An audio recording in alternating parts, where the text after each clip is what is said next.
At the time, I was soon turning 50, newly single, and never ventured outside of my travelling comfort zone as a Canadian. Having two failed long-term relationships, the second being with a Malaysian woman I met in Canada, I took some time out alone. But after a few months, I went online to try some dating once again. I gave Tinder, being the most popular at the time, a whirl.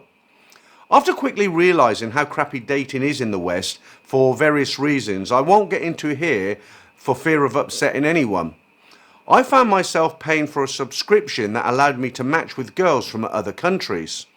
I have kept myself in shape and I like to think I'm an easygoing and simple man, so I was looking for someone who could match my energy. I landed on a girl living in Saigon, Vietnam. She was a stunner in my eyes. A village girl who taught yoga as her job while I was getting to know her. Before this, she quit her teaching job at a school for young children to leave her village and pursue her dreams of owning a yoga studio in Saigon. She crept out of her family house at the age of 22, got on her scooter in the middle of the night and drove hours to Saigon. To earn a living, when she first got to the big city, she told me she was a waitress until she got her yoga certificate and was able to land a couple of clients. At the time, when we were getting to know each other through video chatting on Messenger, little did I know what a waitress meant in Ho Chi Minh City. Keep in mind, I was doing something out of the ordinary for me, and it was a rush of excitement. So I booked a ticket to Saigon just as COVID came to an end. Here I was, never travelled to Asia before, in a foreign airport, within a month of Vietnam opening up to tourism again, meeting a woman 22 years my junior. As she promised, she was outside the airport waiting for me, and she was drop dead gorgeous.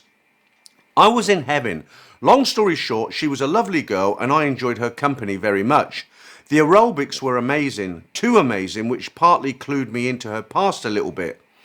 So once I found out what waitress meant, bar girl, my guard went up. By the end of our vacation together, I wished she was a waitress in her previous life. Smitten or not, it was obvious it was just my turn. And the day after I left, she was back at a bar because her meal ticket didn't happen and her yoga studio was on hold. I can't blame her for the choices she made to survive though. Working as she does to pay the bills and send money back home is her best option. So I can't judge her except saying that dating a girl like this for me, loving and a loyal future simply isn't for me. At least with this job, it does give her the best opportunity of meeting a Western man that she prefers, and I believe she has found one to pay her bills and get her out of the bar to focus on her yoga dream. He is a lucky man in many ways, but unfortunately that kind of transactional relationship isn't what I'm searching for. Since that first experience, which I consider an overall positive experience, I've been back a few times to Southeast Asia to vacation and to date. I have several stories I can share and will if you like. Suffice to say, it seems I have found love with a Thai Chinese descendant girl, and if all goes according to plan, we should be married by the end of 2024. So well done to him, he's actually found somebody that he's going to marry. That last story, the story that she told him about the yoga, setting up her own yoga school, that's probably a lie, because what happens with bar girls sometimes, when they get a guy who's very interested in them, they'll make up some kind of a story to kind of get extra cash. I once knew a guy who fell in love with a bar girl in Pattaya, and she span a story about she wanted to quit the bars and she wanted to work in a massage parlor. Well, as far as I'm concerned, it's near enough the same thing, right? But he was a little bit naive, and he kind of thought of it as a regular massage, a regular job. And she told him, look, it's going to cost 30,000 baht for a course.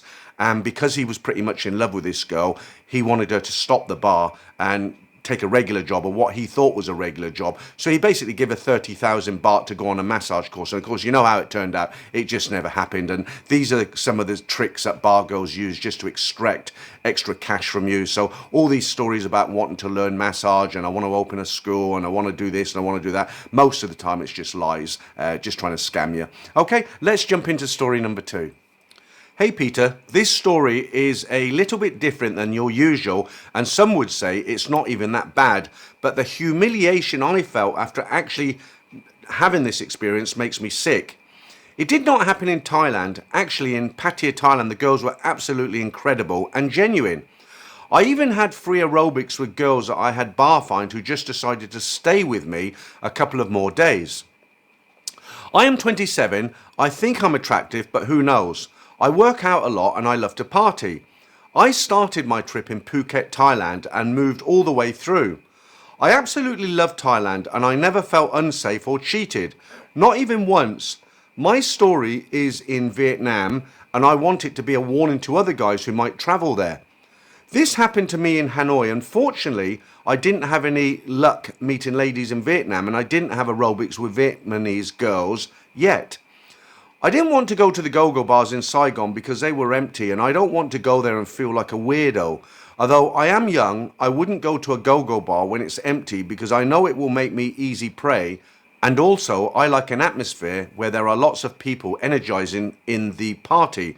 So I was very frustrated and my confidence started to go downhill. For example, in Cambodia and Laos, meeting local women was no hassle. I didn't pay even once other than food and drinks. But in Vietnam, I felt like it is way harder. I think Vietnamese girls are very pretty and also more traditional. I met this girl on Tinder. She called herself Jasmine. Only one picture on Tinder and one picture on Instagram. A red flag for sure, but I decided to ignore this because I was thinking about aerobics with her. Long story short, we met. She is a beautiful 23-year-old. She tells me she has a business. We get a couple of beers and really enjoy each other's company. At least it seemed that way. She insists on splitting the bill. I was impressed, but now I know it was a trick, number one, to make me think she's a genuine lady. After the bar closed at around 12 a.m, we went to a nightclub. She immediately ordered 12 shots, which cost me $40 or 1,500 baht. That's a short time there. I didn't expect it, but because financially I am stable, I let it slide. Her tactic was to order more and more, and when I confronted her about that, she offered to pay. Now, I know it sounds like there is no problem, but my ego didn't let me let her pay, so I basically kept paying. She kept ordering things, and when I told her to stop, she said that she can pay.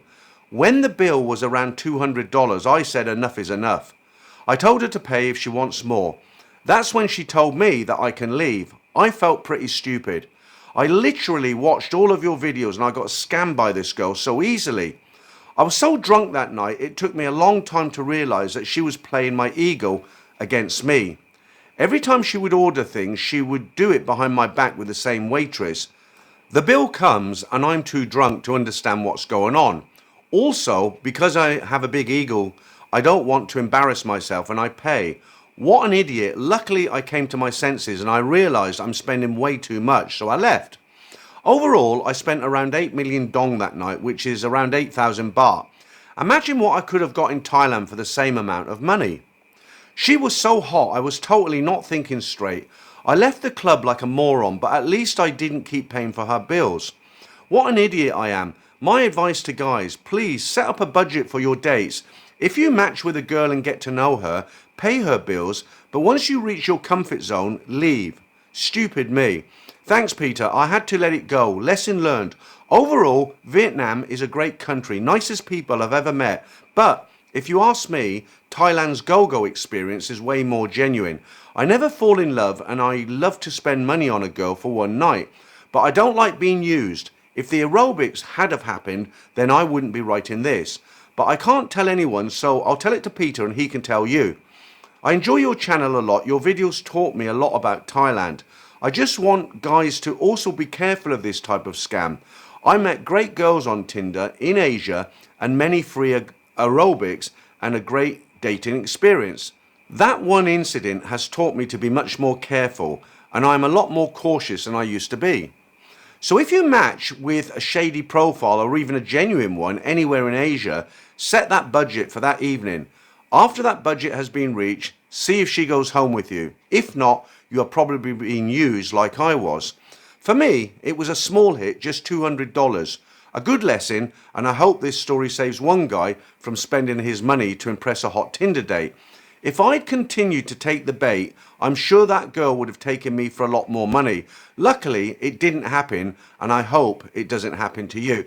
It sounds like he didn't really lose a lot of money, did he? A couple of $100 is nothing really in the grand scale of things, but it sounds like his ego was kind of heavily damaged, you know, that somebody got up on him. I'm a little bit like that myself. If somebody scammed me and it was just a small bit of money, it's the fact that someone actually got one over on me that actually annoys me more